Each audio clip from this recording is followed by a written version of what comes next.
Hello, St. Louis. Welcome to Under the Art of Sports. I'm Eric Hobbs. Right now, we are talking about Tony Perkins, the newest member of the Mizzou transfer portal class. Before we get talking about him, please guys go ahead and subscribe to our YouTube channel, like this video, and let us know what you think about his addition in the comments. Then also find us on Facebook, on Instagram, and on X. All right, so Tony Perkins, he is coming to the Tigers after committing on Monday, and well, he's leaving the Iowa Hawkeyes, originally from Indianapolis, and 6'4", 205 point guard. We'll talk about why that is huge later on here. He's a four-star transfer portal guy. I've got the ratings there that from all the different services, and yeah, these kind of ratings, the four-star rating, everything, it comes from his numbers a year ago, honestly. You look at the points per game, rebounds per game, assists per game, steals per game, all career highs. All right. So it's important to note that you're talking about Perkins here progressing every year and going from a role guy to year by year working his way up. And in his fourth year, they weren't gigantic leaps to get these numbers. It was just steady progress throughout his career. And I think that's important. And that these numbers were good enough that he was named to the second team All Big Ten. He entered the portal at the end of March. And on March 26th, the portal report, the account on X, they sent out, let's see, I got it pulled up here. Within 1 hour of being in the portal, he had heard from, along with Missouri, Ole Miss, Arizona State, Arkansas, Oklahoma, Indiana, Nebraska, UCLA, Miami Hurricanes, and BYU.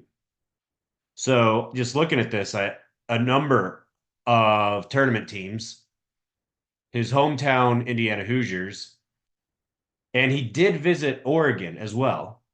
That was right before committing to Mizzou. So plenty of interest, right? Now, looking at the film, scouting report. The video I watched, I've got it linked down in the description below. You can form your own opinions if you like. While he's not elite at blowing by a defender and getting to the rim, he's pretty good at it. He has the athletic ability to get into the paint to the rim. And when he's in there, he is creative and versatile enough that he can, maybe go around a defender. He can kind of finesse the ball up to the net if he has to. He's got a little bit of power. So, it's not like if a guy's there, it's automatically getting stuffed right back in his face. And as a point guard, he is a capable scorer, yes. But he's also a very capable passer. The highlight package had plenty of looks where he would drive into the lane and okay, maybe the big 7-footer or whatever is right there in his face.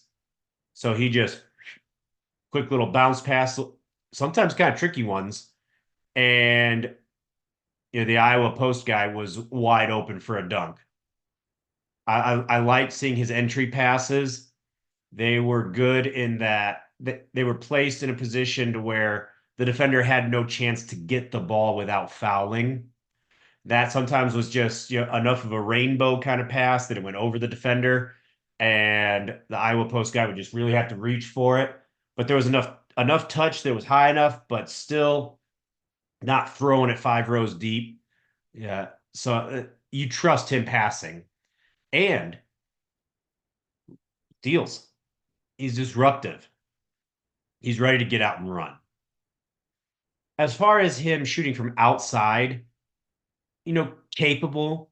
He didn't set the world on fire with his 3-point shooting a year ago. What I will say is that his 3-point shooting looks a lot better when he's able to just kind of park, find his spot, catch, and shoot.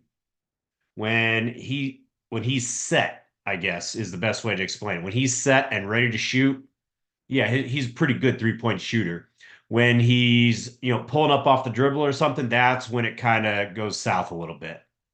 So if you want to see Perkins hitting threes, you want to see him, you know, I won't say camped out, but in position, ready to shoot in the flow of the play type of deal or in transition. Now, how big is this for Missouri? Well, there's a lot of reasons. You need everything to some extent when you're coming off of 0-19 in SEC, 8-24, 25, whatever the heck they were. And, you know, Ant Robinson was supposed to be the point guard of the future. He may be, but he did not show Dennis Gates enough in his freshman year to really have anybody feel comfortable saying, all right, you are the point guard. This year, Sean East, Nick Honor, they're gone now. So if not Robinson, then who? And again, you cannot trust a true freshman, no matter how talented your guys are. You cannot just assume that, okay, true freshman, yeah, all the stars, all the ratings, you're going to come in and do fine. It's not fair. So a guy like this, a huge help, and maybe Robinson develops and takes his job, or maybe Perkins is the guy for all of this coming season. We'll see. It's also important that you have a guy with just the 1 year of eligibility, meaning he's experienced. His freshman year was the COVID year, didn't count. So this will be his 5th and final year of basketball. That's especially important when you're talking about a lot of young guys coming in. You have, gosh, look at the roster. You have the 5 freshmen coming in, then you have Ant Robinson, and you have Trent Pierce, Jordan Butler. That's going to be 8 guys right there who are freshmen or sophomores.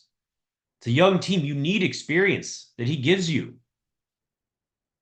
And I also think it's worth noting that when you have a guy who is up top with a little bit more length than someone like a Nick Honor can give you, I think having a guy who's 6'4" and able to create turnovers, that feeds into Dennis Gates' system. Think back to Demoy Hodge.